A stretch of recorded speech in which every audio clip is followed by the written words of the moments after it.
AM radio, an op-ed column, and Fox News is not enough. I want a center-right nation to fight for its soul, and its soul is represented in the arts. Its soul is represented in a world in which media is everything. AM radio is the lowest form of communication. It's tinny, it's not robust, it's not Avatar. I want Avatar. I want the right to enter the world of media to the extent and invest in media the way that the left does. The fake media is trying to silence us, but we will not let them, because the people know the truth.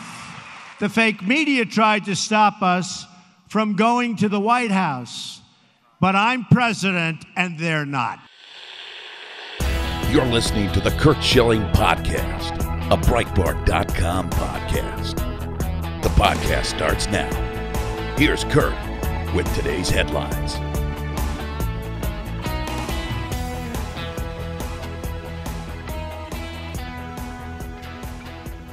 Hey guys, welcome to another edition of the Curt Schilling Podcast. And joining me as she does each Wednesday is the one and only Sparkles. Good morning, honey. How are you? Good. I really like the t-shirt today. She has a shirt on today. Diamond and Silk have given her the nickname, which she's kind of taken and run with. I gave them, is Sparkles, and she has a shirt that says, "The world needs more sparkle," so it does. Great show lined up for you today. We got Congressman Ralph Norman from the South Carolina 5th going to talk about government use of taxpayer funds, some of his legislation to have that done as well. He's on the Small Business Committee. We're going to listen to him talk, and I'm going to have him try to explain to people how the president and this administration have been good for business, good for employment, and all the things that go with that. And it wasn't recovering under Obama as much as people want to believe that. The unemployment rate was near 5%. It's under 4% now. Anyway, and then Breitbart White House correspondent Charlie Spiering is going to be the second guest. We're going to talk a lot about young lady Molly Tibbetts, whose life was taken by an illegal immigrant, whose murder could have been prevented. It's 100% preventable. We're going to start off, as we do each day, with our compilation of sound bites that makes you understand how insanely stupid and lunatic-driven the left is. On Fox News Channel's Outnumbered Overtime Tuesday, a woman who I have an immense amount of respect for, White House Counselor Kellyanne Conway, I want you to listen to her, what she basically calls the Steele dossier. Well, I'll let her tell you. Listen up. Well, the president and his team have been incredibly compliant and cooperative with the Mueller investigation. You have over 1 million documents produced, 33-some witnesses have gone and visited the Mueller investigation and testified under oath thusly. And so this is a president who also thinks that it completely ridicules the system of justice if we're not looking at the other side of this investigation. You had corrupt dealings all the way up the chain in the FBI. Many of them have lost their jobs now in security clearances. Andrew McCabe, obviously Peter Strzok, Lisa Page is gone, she left, Jim Comey, and the shenanigans he pulled in front of Congress and in his silly book. And the fact is that Peter Orr is still there. And we know that his wife, Nellie Orr, was paid by Fusion GPS, the research firm that started the ridiculous dossier. May I remind your audience, it's just a fancy French word for a load of crap, along with Christopher Steele. Wow. And yeah, because it is. And the president, there's a level of frustration and consternation that we're not looking at all sides of this equation. So the president also, look, the special counsel's under his purview, but he's been very cooperative, as have the other people who have been asked to speak with Mr. Mueller. I think what was so funny about that is because she's one of those people that her vocabulary is so big. So she doesn't change, though. Her tone doesn't change. You weren't right, yeah, and yeah. To hear that, it's kind of French word for a load of crap, which is true. Next, we have on CNN the Senator Stolen Valor, also known as Richard Blumenthal, who lied about his service in the military, which I can't think of a more dishonorable thing to do, especially as a sitting senator, says that we are in a Watergate moment where bipartisanship is necessary to protect Special Counsel Robert Mueller's investigation, when in fact I think we're at the opposite. I think we're at a point in time when we realize it's a farce. It's over 500 days old, and there's not 1 ounce of information that would connect the president to collusion or conspiracy or anything. But listen up, Senator Blumenthal. Today is going to be historic. We'll all remember what we were doing when we heard this news about Michael Cohen implicating the president in a very, very serious crime. If Donald Trump were anyone except President of the United States, very probably he would be charged today with a crime. And the White House is looking increasingly like a criminal enterprise. You believe Michael Cohen? I believe Michael Cohen, and I believe the United States of America, which charged Michael Cohen and is responsible for the plea agreement. They could not accept Michael Cohen's plea agreement unless they believe Michael Cohen too, which means they have evidence to corroborate it. So do you believe this is an impeachable offense? What the remedy is going to be will depend on what more is found as a result of the continuing investigation by the special counsel. And here's what I believe is most important, Wolf, on this day. The Congress of the United States has to protect the special counsel. We're likely to see a firestorm of resistance from the President of the United States. And the Congress of the United States itself has to investigate through the Judiciary Committee of the Senate. Well, you think anything is going to happen between now and the midterm elections? You only have a few legislative days, and you got a lot of other stuff to do, including the confirmation hearings for a U.S. Supreme Court justice. We need to begin. The Senate Judiciary Committee is composed of senators who are going to be there after the midterm election, 2/3 of us. So I think the beginning has to be set and marked right now. And Wolf, we're in a Watergate moment where the two parties have to come together. We need bipartisanship now more than ever to protect the special counsel and to stop, and I must underscore, stop any consideration of pardons, which undoubtedly will be another. The president has a right to pardon Paul Manafort, for example, if he wanted to.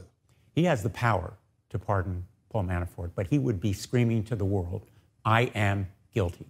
And he would so undermine the credibility of his office that it would be a disaster for the nation. And it would very possibly be an obstruction of justice because he would be misusing that power to protect himself as a target of that investigation. This is a sitting senator who just flat out lied his ass off. Michael Cohen didn't admit to a crime. Hush money is not a crime. There is no crime committed that he admitted to. And by the way, he wasn't found guilty of anything. He didn't go to trial. He plea bargained, which people do. If I'm Michael Cohen, I understand he plea bargained because the Mueller investigation has all the power. They could ruin his family, his life, his world. And they were putting that, there's no doubt in my mind they were putting that in front of him if he didn't plea bargain. He hasn't plea bargained anything that would implicate the president in anything wrong. Yeah. Well, they're so desperate to get Trump that they're just destroying people along the way that would have never been touched in a million years. Yeah, they don't care. No, I'm saying they would have never been touched in a million years. There's lots of people, if it was flipped around and they were going after liberals, it would be the same thing. But well, let me ask you something, though. Are you going to remember where you were yesterday when the Michael Cohen verdict was handed down? I remember where I was when the space shuttle blew up and when 9/11 happened.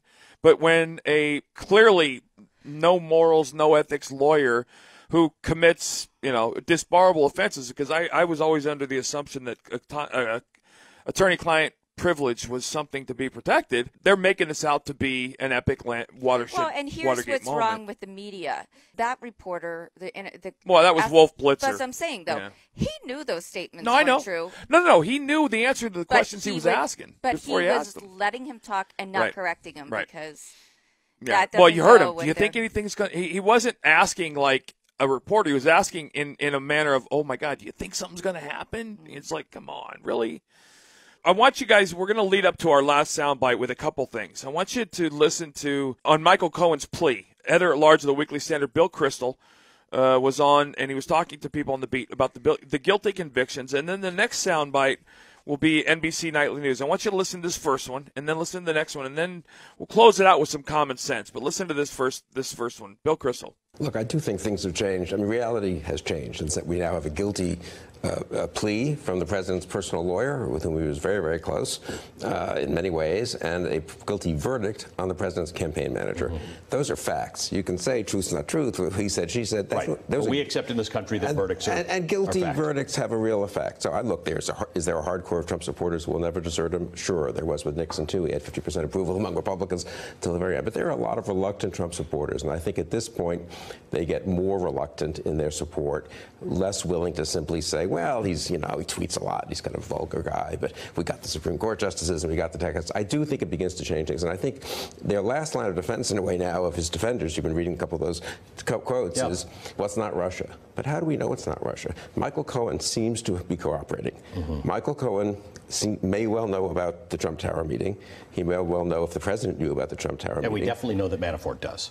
And Manafort was at that meeting, if he flips, but he hasn't flipped yet. But Cohen has. And Cohen was in touch with Trump throughout 2016 and 2017. He has contemporaneous knowledge and probably documentary evidence and phone records of Trump's actions in all kinds of aspects of the obstruction side of it, as well as perhaps the collusion side of it. So I don't really buy the argument that this isn't important for the Russia side of the investigation. You heard no evidence, right? I mean, you heard the plea bargain, and you heard him say he could implicate. And I do have to laugh at the people, even in the legal community, are talking about a plea bargain for a guy that's not guilty. When we see people getting off after being decades in prison who plea bargain, and they're asked, well, why did you plea bargain to something you weren't guilty of? And they say, well, because that was it was the death penalty or else. And they're like, okay. And like, that isn't happening here. And again, he plea bargained to what? Paying hush money? That's not I think it's interesting, like you said, that they're pulling out the bit players. I mean, why aren't they going for the people who are in the White House right now? They can't. That's what I'm saying. Right. They can't. But they didn't beforehand. 500 days. They have nothing. They have absolutely nothing that ties. And it's going to go on for 8 years. So I can believe that. Of completely wasted money. Yeah. That could have built the wall. Well, and then the left is right. Well, the wall's getting built anyway. That's what's going to piss off the left even more. I just wish they had a fundraising campaign because everybody said they would. Yep. Well, it's getting even worse in the sense that they're getting more desperate. I got to believe it's funny that the left is trying to make this out to be the Watergate moment when it's absolutely. And again, you heard him talk. We'll remember where we were? Are you kidding me? Well, you know what's funny through all this is like the Omarosa and the tapes. Right. They just blew her off. Right, but Omarosa just said this is the beginning of the end for him, I think. But let's listen to, on NBC Nightly News, talking about Michael Cohen paying hush money, which, again, isn't a crime, but we'll listen to them try and criminalize it. Listen up. That bombshell plea deal means the man who used to fix Donald Trump's problems has now become one for the president. Michael Cohen implicating his former boss after pleading guilty to 8 felony charges of tax fraud, bank fraud, and, notably, campaign finance violations, paying out hush money, telling a judge he broke the law because a candidate told him to.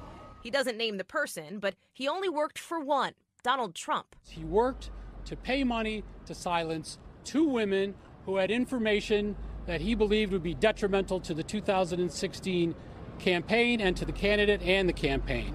That includes a $130,000 payment Cohen made just days before the election to porn star Stormy Daniels to keep her quiet about an alleged affair with the president, which he denies. Michael Avenatti represents Daniels. She feels very vindicated.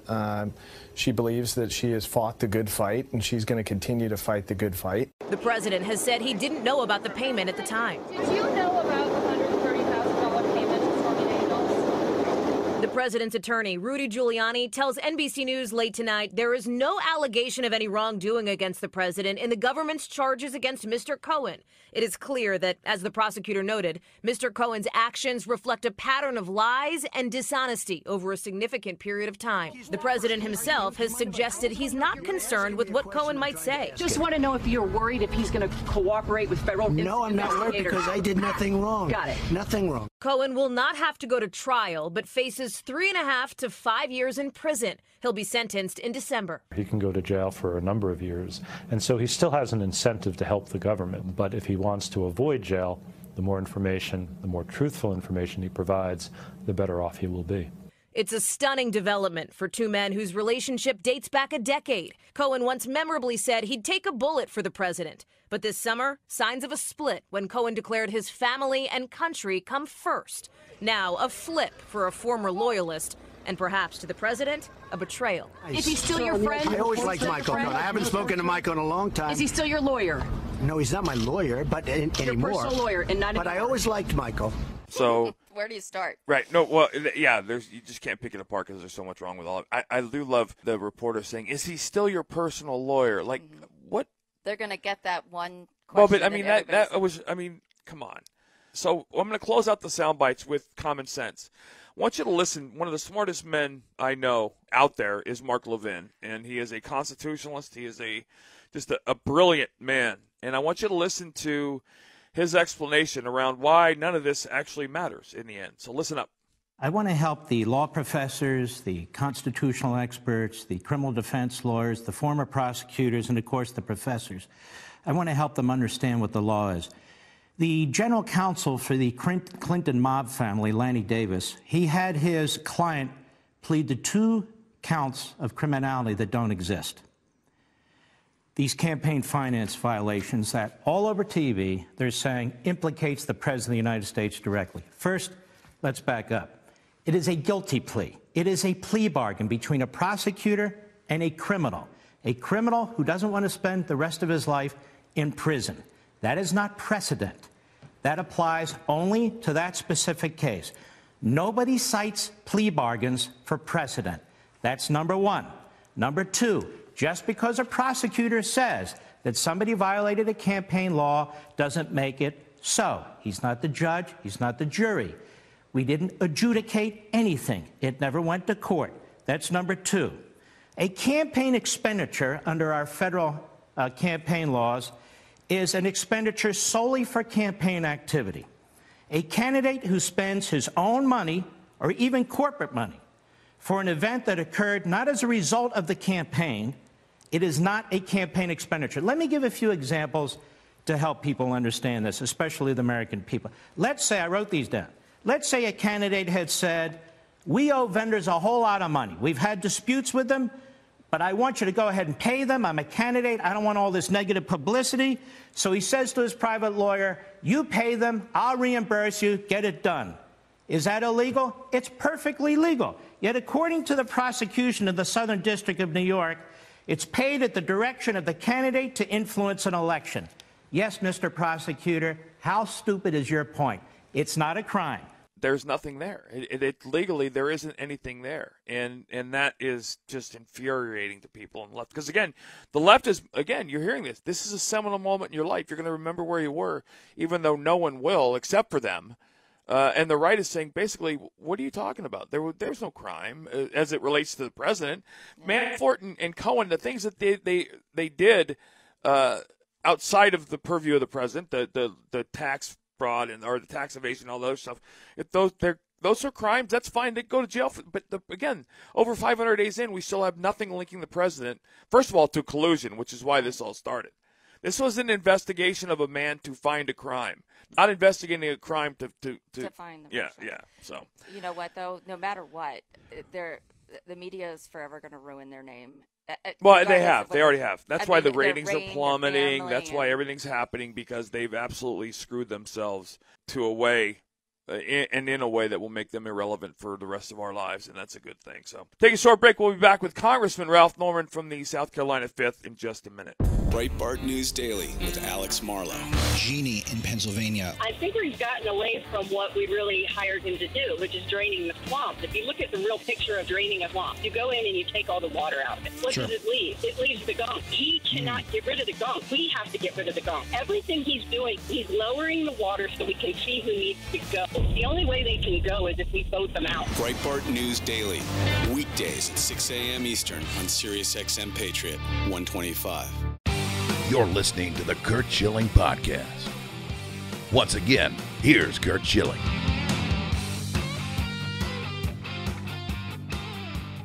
Joining me now is a Congressman Ralph Norman. Good morning, Congressman. How are you, sir? Good morning. Glad to be here. Well, it's wonderful to have you. I got to tell you, there's so many things I want to ask you. First of all, can you talk to people? I don't think a lot of people know about the FILE Act, Funds in Legal Evaluation Act. And when I read through kind of the details of it, it seems to me like a common sense thing that should have already existed. It doesn't. And you're trying to make that happen. Can you tell people what that is? Yes, basically, before anybody files any new regulation or any bill, it gets thoroughly researched before it's filed, and you have a list of specifics that they go through. And it seems common sense, but it has not been in the past. And as you know, this along with I'm doing a Wasteful Wednesday, which identifies programs that are ludicrous, to be honest with you. It's not so common sense isn't so common in Washington, D.C. I mean, it's true. Common sense is lacking in so many ways, but I don't think a lot of people understand the sheer volume of waste and that our government has put on the taxpayer. But I want to talk about some things that I think should be being talked about much more, and that is a lot of what the president's done, and a lot of what this last 15 months has done has been in benefit of the American worker, in benefit of the small business. You sit on the House Small Business Committee, and I'm wondering if you could tell people kind of in a very easy to understand way how this administration has done enormously influential things for small businesses and how that looks going forward. You know, in the Small Business Committee, we have testimonials from different small businesses all over the country. And one of the big challenges of getting this economy started that this administration has done a great job on is reductions in regulations. And we have different businesses that come in. One, as an example, identified issues that with WOTUS, Waters of the United States, which stopped farmers from even putting a dirt road in without full silt fences and detention water, stormwater detention, which was crazy. Other things that have come up are manufacturing issues where companies were having to abide by federal mandates, which just did not make sense. And what I've told everybody in my district is, if you got a regulation that you think we need to look at or examine, let us know and we'll do it. This administration, for every one that's being proposed, they say he cuts 2, but I think it's more than that. I think it's 5 to 10 that have been cut. So the small business has gotten into that. The other issues that I face that we have dealt with, I think, successfully is we've got with the unemployment at 3.9%, which is the lowest in 15 to 20 years, we're trying to have where small businesses can hire people, and it's a shortage of workers now. And that's one of the emphases behind the bill to take people off the government payroll if you're able-bodied and work 20 hours a week either in a job or going to school before you get a government paycheck. So bottom line, any issues with regulations, issues with helping the workforce able to fill these jobs are top of our agenda. We were talking about this a couple weeks ago, Congressman. I think what we're looking at now is for every regulation, there's been, I think, between 11 and 15 removed. I mean, it's way beyond the number that he had promised us along the lines of the other promises he had made. And I guess when I look at somebody like you in the 5th District in South Carolina, and you know, you recognize, I enjoy the fact when I talk to people in Washington who understand that they were put in office, you were voted into office by your constituents to take your constituents' concerns to D.C. And the challenge, I don't think a lot of people understand, the challenge is that, you know, while you bring your concerns, there are a couple hundred other congressmen who are bringing the concerns of their constituents to D.C. And not all of them, some of them are competing interests, and some of them are conflicting interests. And how do you, I'm curious to know how you navigate that, in the sense that, you know, I get it. You have a constituency that is very rural, that is a lot of them are farm-based. That doesn't coincide with someone who's a congressman from New York and coming in with big city manufacturing as its constituency. And you're competing for some of the same resources. And that, to me, seems to be one of the challenges of being good at what you do. You know, we've got to realize we're coming out of an 8-year malaise. You know, the tax cuts are working. They're incentivizing businesses. And the great thing about what we're doing on the small business is companies now have confidence that a new regulation is not going to come down the pipe that'll put them out of business or make them uncompetitive. And I'll give you an example of one that I'm real excited about. We came up last week on a lumber company that takes raw, unprocessed logs and then makes 2x10s, 2x4s. And they mentioned the fact that Sumter National Forest has got an abundance of trees, pine trees that could be harvested. And one of the real reasons that's happening right now for the forest fires in California is that before it's been off limits. You couldn't vent it. The thatch built up, and it's one of the causes of the tremendous damage that forest fires. So when I get back to Washington, we're going to go work through the proper channels to see if we can get permission to take a look at the Sumter National Forest and vent it, which will mean jobs for the residents there, and I mean income and common sense business approaches, which it's been non-existent for a long time, but I think it's back now. Right. Well, and that's one of those kind of common sense things. Nature has always provided for itself. When the forest gets too thick, it would burn itself out and clean itself out and fix itself. That hasn't been able to happen as much because we've encroached upon the wilderness in ways that it was never envisioned. And then now it needs some man-made, well, much like I think hunting licenses and kind of keeping the animal control and the population of wild animals under control. It requires intervention. And I love the fact where those two kind of meet in the middle and there's jobs to be had for things like this. I want to ask you one last question before we head out. You're on the committee, the House Committee on Science, Space, and Technology. President Trump mentioned and has talked about a sixth entity for national defense, the Space Force. And I'm wondering what you think about it, number one, and what you've heard about it, or what your committee will be involved in, if anything, in the help in the creation of something like that.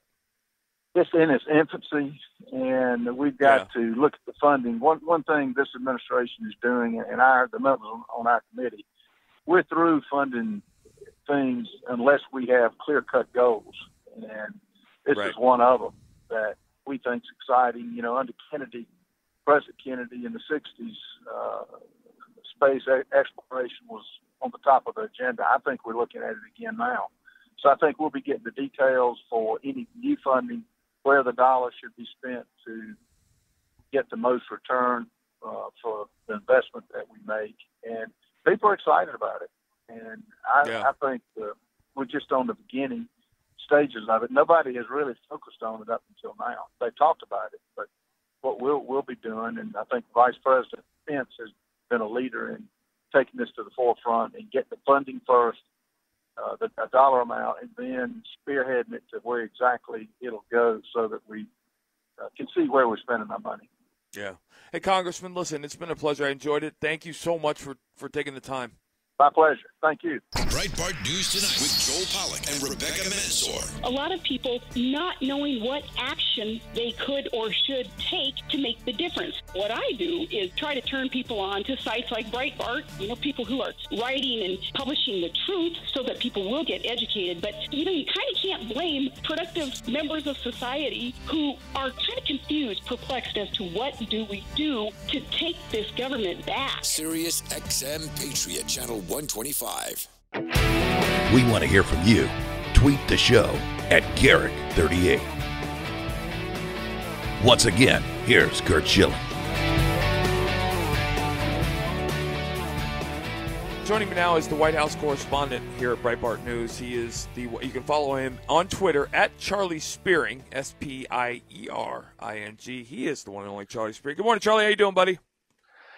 Great, Kurt. Another busy morning following all the ins and outs of the president and all of the charges his enemies are bringing against him. Right.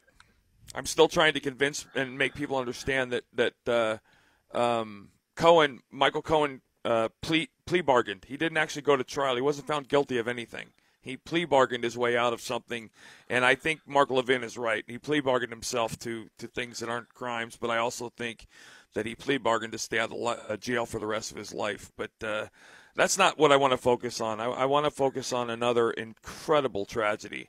Senator Tom Cotton, who I said it, spoke hit it on the nose. 20-year-old young lady, Molly Tibbetts, was murdered, and the first-degree murder charge is being put on an illegal immigrant. And right in the face of, banning ICE and getting rid of ICE. This hits like a thunderclap, and I can't fathom what it's like to be a parent in this situation. But I got to wonder, at what point does the left stop trying to die on this hill? Yeah, yeah, that's a good question, Kurt. And look, you're asking Democrats when they're going to stop politicizing the immigration issue, and I think we all know the answer. That as long as as long as they can get votes and raise scare tactics about the president, they're going to continue doing this. And it's like the president said last night, and he said Democrats want the United States to be a big fat sanctuary city. They don't want to enforce the rule of law. They want to give all of the illegal immigrants citizenship and let them stay here. And even the criminals, they're not concerned about getting them out. Because if they were, then they would be right there with the president working to make it happen. Charlie, I think it's interesting that they don't even know how long he was here. Do they know if he, how was he surviving? Was he getting government funding? Was he... Well, I've been sort of researching this myself this morning, and he's been, I think a number of years. It's not just, it wasn't just recently. He's been here for more than, I think someone said at least 4 years, but I'd have to go back and check that. I think, here we go. Our website says that he was living in the U.S. for 4 to 7 years. That's what I mean. To have him be here for so long implicates the Democrats immensely, especially anyone in Iowa that's in charge of getting this guy out. Right. I think they did know that he did it a while ago by the reports, but do you think there's a reason why they didn't pick him up earlier? Well, I think this was kept under wraps as long as it could be. I mean, this is Until the Democrats' worst nightmare, which makes me sick to my stomach to even think about it. But this is, and the response from liberals today is, well, white people murder white people too. And I'm thinking to myself, wait a minute, is that really what you're going to come back with? These murders, much like the murder in San Francisco, these murders are 100% preventable, Charlie. Absolutely, and this is a thing that Trump brought front and center to the campaign. He says, look, if we didn't have these criminal illegal aliens running around in the United States, not concerned about getting apprehended and deported, and actually bold enough to commit crimes, these are the kinds of things that matter to our citizens, to our people, and especially when these kinds of cases hit these communities like the one in Iowa, you have nothing but rage from local citizens. And props to you for focusing on this issue on your show. Look at CNN, look at the mainstream media. They're going to be focusing simply on Michael Cohen and some technicalities, Manafort and his prosecution and his case. You're going to see a lot of focus on this, and the Democrats are all going to eat it up. But look, the president's supporters and Republicans, they're going to see this. And Trump said this last night. He said, this is the biggest issue. This is the beating. This is a quote. He said, it's the beating heart of the midterm elections. And the more attention that we focus on this really brings it home to anyone voting in the midterm elections, because the lines are clearly drawn at this point. Well, you know what, Charlie? I went on People magazine last night because I came down and told Curt last night that the headlines from everywhere else, you would never know that she was found, and you certainly wouldn't know that she was killed by an illegal alien. And I looked on People magazine, and there was nothing about it. Was their top story, and nothing about him being an illegal alien. Yeah, I think that you're going to. I think that a lot of people are smarter than the media gives them credit for. I think that our story on this was one of the number one stories on Facebook last night. And I don't think that any sort of media attempt to ignore this is going to go away. I think that Trump supporters and I think that Republicans and to be honest, all Americans are going to know exactly who killed this girl and know exactly who's responsible for it. Well, and we think about it, Kate Steinle and all the things that after all of the things that happened, that guy walked and this. I don't know. I can't. Like I said, as a father, I can't even fathom this. Here's something that I want people to understand, Charlie, and I don't think they do. Not only do Democrats want this man to be able to live in this country unfettered, but they want him to have the right to vote. I mean, that just boggles my mind that is an actual thing. They are fighting for the rights of a man like this, in addition to all the other illegals that are here. But this isn't a one-off. This is happening more and more, and the statistics are bearing out that there is a disproportionate level of criminal activity amongst illegal immigrants as it relates to per capita than there is from regular citizens, legal citizens. You know the phrase that they always like to use, we can't have these people living in the shadows, but they're not living in the shadows anymore. They're living boldly and committing crimes openly, and they're right. Not doing anything to hide themselves. They're emboldened by the Democrats and their refusal to enforce the law, and this is only going to continue unless Congress acts, to reform some of these laws and lock down some of these reforms that the president wants to enact. Charlie, why do you think it's okay for the Democrats? I mean, I just recently traveled and my passport couldn't be expired within 6 months, which I don't understand why there's an expiration date, but they're willing to follow the rules to fly into this country and wait in lines and go through everything you have to go through, but they think it's okay to walk across.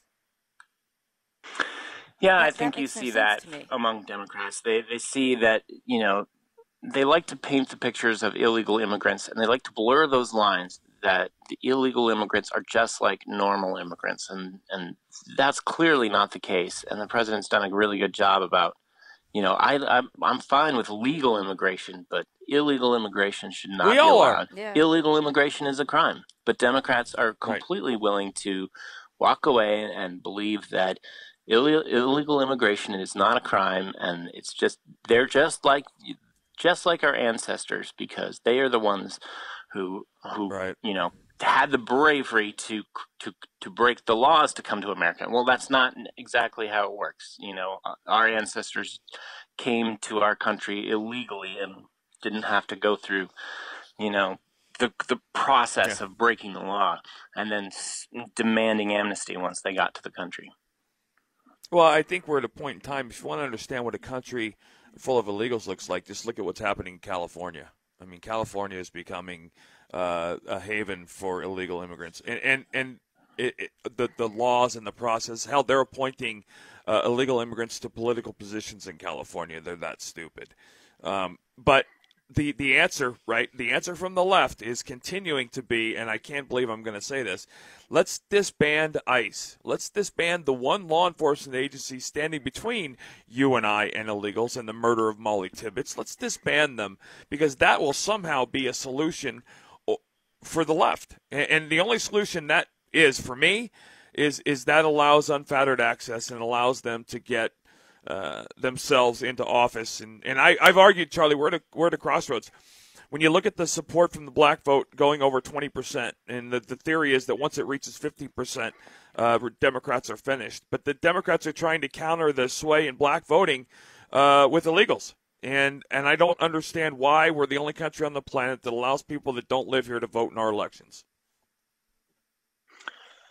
Yep, they've put all their chips on this one aspect, on being, blurring the lines between legal immigration and illegal immigration, and repeating that they are the ones that care about immigrants. Well, there's so many immigrants that you've talked to them, I've talked to them, so many immigrants that support the president's, decision to enforce the laws, to make it fair and balanced, and make it enforce the laws on the books. And as President Trump demonstrated earlier this week with his event saluting the ICE agents, he's absolutely committed to enforcing the laws. Yeah. So will you be at a press conference today with Sarah? Well, there's not one on the schedule. I think Christina is going to the Medal of Honor ceremony today that the president is having, and what a great way to honor the troops and really refocus on, the heroic nature of everything that they do. So we'll be watching that, and anything else that comes down the pipe. I've spent most of the morning writing up the tweets. The president's right at war with the entire media again, and slamming Michael Cohen and talking about the the verdict with Manafort. So we'll be following all that today. 500 days, Charlie, and we still have no connection whatsoever to the president in collusion. 500-plus days. We do, however, have him paying hush money, which is perfectly legal, by the way. Not that it's okay, but it's legal to pay hush money to keep someone's mouth shut over an event that you don't want made public. And I would want the money back. Seriously, $130,000, and she didn't shush. I would want it all back. Well, when you're worth a couple billion, you're not really concerned about that. Yeah, but it's the principle. Anyway, Charlie, it's always a pleasure, man. Thank you. And if you do get in front of Sarah today, tell her that I'm still trying to get her on, and would love to have her on the show. Yep, we would too on the radio show. So we'll keep on pressing for both of them. And hey, you should come down to D.C. one of these days, and we'll take you to a press briefing. I would love to get in the same room as Jim Acosta. You would have to bring a muzzle with you. No. I would love to get. Yeah. Charlie, I appreciate it, buddy. Take care. Thank you. You bet. Winners and losers today. I'm going to take a little different angle on this today. My loser is usually somebody that says or does something really stupid. Richard Blumenthal's in that category. Rosie O'Donnell and half of Hollywood are in that category. But I got to tell you, the tragedy around Molly Tibbetts, to me, puts the American people as we lost yesterday and we're losing today. The fact that a group of people in this country would make it a point to stand up and defend people and groups that this man belongs to is so far out of bounds for who and what we are as a nation. And I think it's the American people who believe in this. In what way? And that he should be allowed to be here, because the other part of the American people are saying, no, get him out. Well, this is going to be the midterms, guys. The midterms is going to be about this subject. This is funny because, Facebook is, altering what they believe they want us. But many people will tell you they found out about him being an illegal alien on Facebook. Yeah. And that's something that no matter if you're looking for it or not, if you go to CNN, if you go to People magazine, you're not going to see it. That's going to accidentally show up on your feed from somebody that you're friends with. And they're trying to censor that. Well, but that's. But I'm saying they're trying as hard as they can to avoid that. But it didn't work this time. No, and my winner today is President Trump. The Michael Cohen thing came out yesterday, and the Paul Manafort thing came out yesterday. They're guilty of some crimes. None of them have anything to do with the president. Michael Cohen paid a porn star and a Playboy model to not talk about an affair with the president. That's not a crime. It's never been a crime. Hell, our government has a $17 million slush fund to cover up sexual harassment committed by these same people who are trying to critique him. Here. Hush money's never been a crime, ever. And it's his personal money. He can spend his personal money on whatever he wants to spend it on. He was funding his own campaign. So he's allowed to spend his money on whatever he chooses to spend his money on. The left got no crime over 500 days in. And Robert Mueller still has not an ounce of anything that ties President Trump to any of these illegal activities, much less collusion with Russia. So there you have it. Always a pleasure, darling. And I love your shirt. So I wore it just for you. I know. You guys have a great day. God bless.